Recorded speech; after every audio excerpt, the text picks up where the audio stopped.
লালমনিরহাটের পাটগ্রামের সড়ক দুর্ঘটনায় একই পরিবারের ৩ জনের মর্মান্তিক মৃত্যু হয়েছে।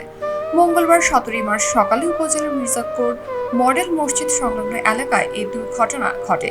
নিহতরা হলেন দিনাজপুর জেলার হাকিমপুর উপজেলার আলীহাট ইউনিয়নের মনশাপুর গ্রামের বাসিন্দা শরীফুল ইসলাম, তার স্ত্রী এবং তাদের ছেলে। জানা গেছে, শরীফুল ইসলাম পাটগ্রামের একটি বেসরকারি এনজিওতে কর্মরত ছিলেন। পুলিশ ও স্থানীয় সূত্রে জানা যায়, ঈদের ছুটি উপলক্ষে পরিবার সহ মোটরসাইকেলে করে নিজ বাড়িতে ফিরছিলেন শরীফুল। পথে মির্জাপুর এলাকায় পৌঁছালে বিপরীত দিক থেকে আসা একটি দ্রুত গতির ট্রাক তাদের মোটরসাইকেলকে ধাক্কা দেয়। এতে ঘটনাস্থলেই স্বামী, স্ত্রী ও তাদের ছেলের মৃত্যু হয়। এই ঘটনায় তাদের মেয়েও গুরুতর আহত হয়। স্থানীয়রা তাকে উদ্ধার করে দ্রুত রংপুর মেডিকেল কলেজ হাসপাতালে পাঠায়। সেখানে তার চিকিৎসা চলছে। ঘটনার পরপরই এলাকায় শোকের ছায়া নেমে আসে। পুলিশ দুর্ঘটনা কবলিত ট্রাকটি সরানোর চেষ্টা চালাচ্ছে এবং এই বিষয়ে আইনগত ব্যবস্থা নেওয়ার প্রক্রিয়া চলছে।